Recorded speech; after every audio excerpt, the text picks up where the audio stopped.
Live from Los Angeles, welcome back to Good Morning LaLa. We are so excited to have Adita Lang in the house. She is a certified fitness instructor and author who actually has superpowers. Love that. Ooh, I love Gotta work those superpowers at all times. So what are your superpowers? Well, when I teach about health, I teach about that health is a combination of your exercise and movement, your food and relaxation, your sleep and relaxation, food and nutrition, and happiness. And if you can combine those and balance them out in your day-to-day, those are your superpowers, because then you can do anything and you can motivate as many people as you want to. That is a serious superpower. Yeah, self-care. Yeah. Self-care, Right, the balance of all of it for sure. How can we really prioritize self-care?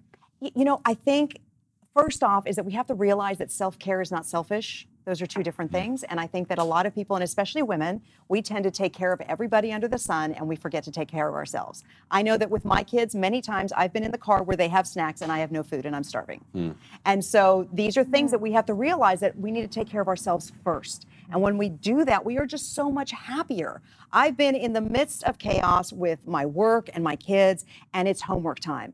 And I have two choices. Either I have had my tea and my lunch and I'm really centered and I've had my workout in the morning and my meditation, or if none of that happened, everything is going to just like set me off. And I've got to recognize that. And I've got to recognize that, wow, I'm set off, not because we have this homework that's kind of making me nuts, but it's because I didn't take care of myself.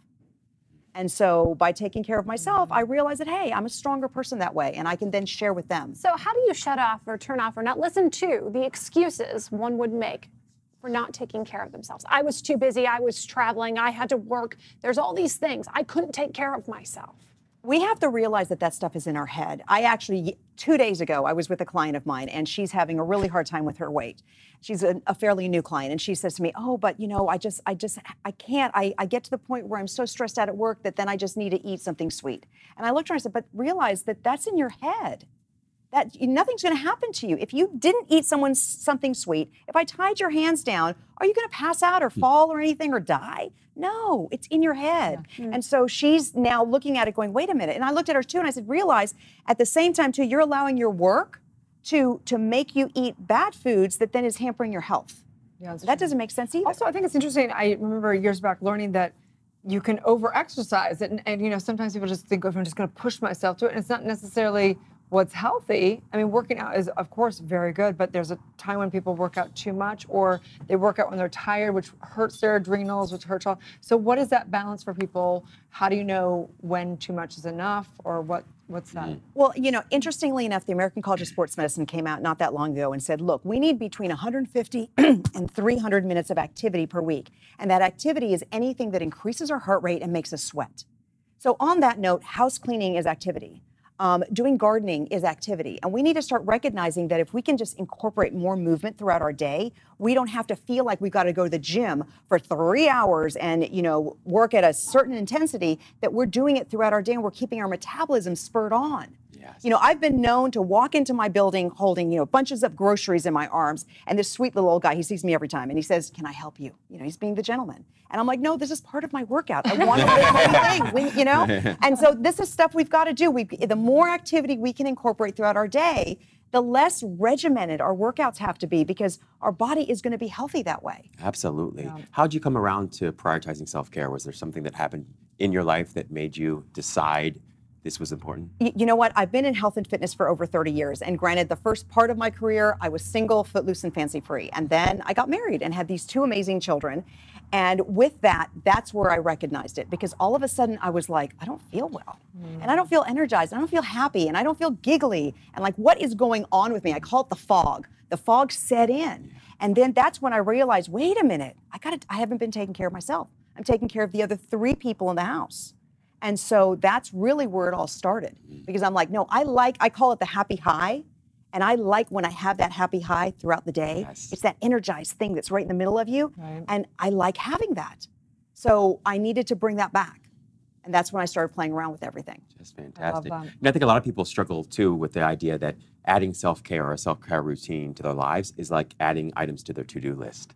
So how can you help people get their heads around that? Because I think people don't want more to do. Oh, no, absolutely. And so that's one of the things that in my book I try to share is I try to make this as simple as possible. Really, really simple. So even just like I said to you about activities, so for those people who are like, you know what, I don't have 60 minutes to go to the gym, it's no big deal.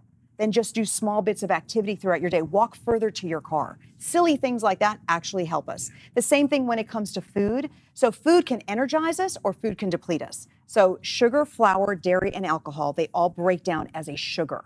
And those things will deplete us. So the key is to have 0 to 1 sugar per meal and snack. And so if you're going to have coffee, cream, and sugar, you're not going to have it with toast, jam, and juice, because then that's all sugar. You're going to fall from that. And unfortunately, when we fall, then we get lazy. And then we don't, and then we're like wasting time that we could have been doing something for ourselves, right? Absolutely. So we want to make sure that the foods that we're eating actually energize and empower our day. So is that what's here in the superpowers of the family kitchen? Okay, so that's a sneak peek because I literally got that proof 2 days ago. Hot off the press. Hot off the press, that is there. And so that is more so for families to really learn that really the foundation of health is through foods for your kids, and that we are creating their health foundation by what we feed them. Many times I run into parents that just want to feed their kids I just got to feed them just to give them something. Yeah. And they're not realizing that every bite that child takes is creating their health foundation for when they're 50.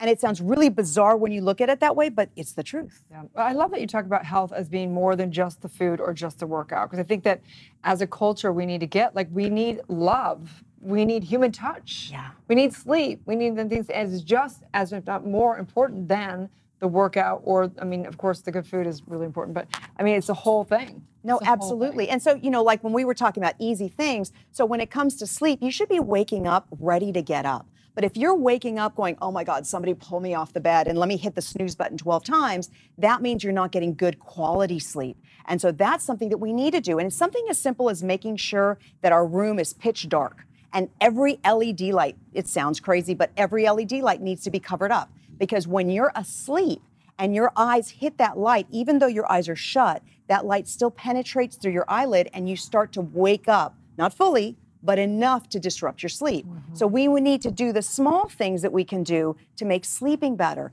And then at the same time, we need to hang out with our peeps and we need to laugh and go for tea with our friends and put in those small moments of time that make us feel really good. Without feeling guilty about that. There's so much guilt around fun because there's so much else on our to-do list and so many responsibilities at home that sometimes, I know I can speak from experience, I feel guilty just for having a good time.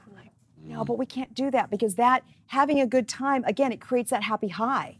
And that happy high can inspire us to do so much more in our day. That's when I talk with people, I realize they don't get that, if you're looking at time, so just take 10 hours, but if in that 10 hours, 5 hours you're frustrated, you're feeling guilty, you're upset, well, that's now going to delay progress. But if you could maybe just take if you want to feel guilty and upset, use that in 30 minutes. And then the rest of your day, you can do so much more and you can inspire so many more people that way too. Fantastic. We just love your energy and your life. Please tell everyone where they can find and follow you and get these incredible books. I am at aditalang.com. So that is ADITALANG.com. And you can find everything there. And I'm on social media through Adita Lang and it's all there. Love it. Thank you so much. Thank you for having me. We'll be right back.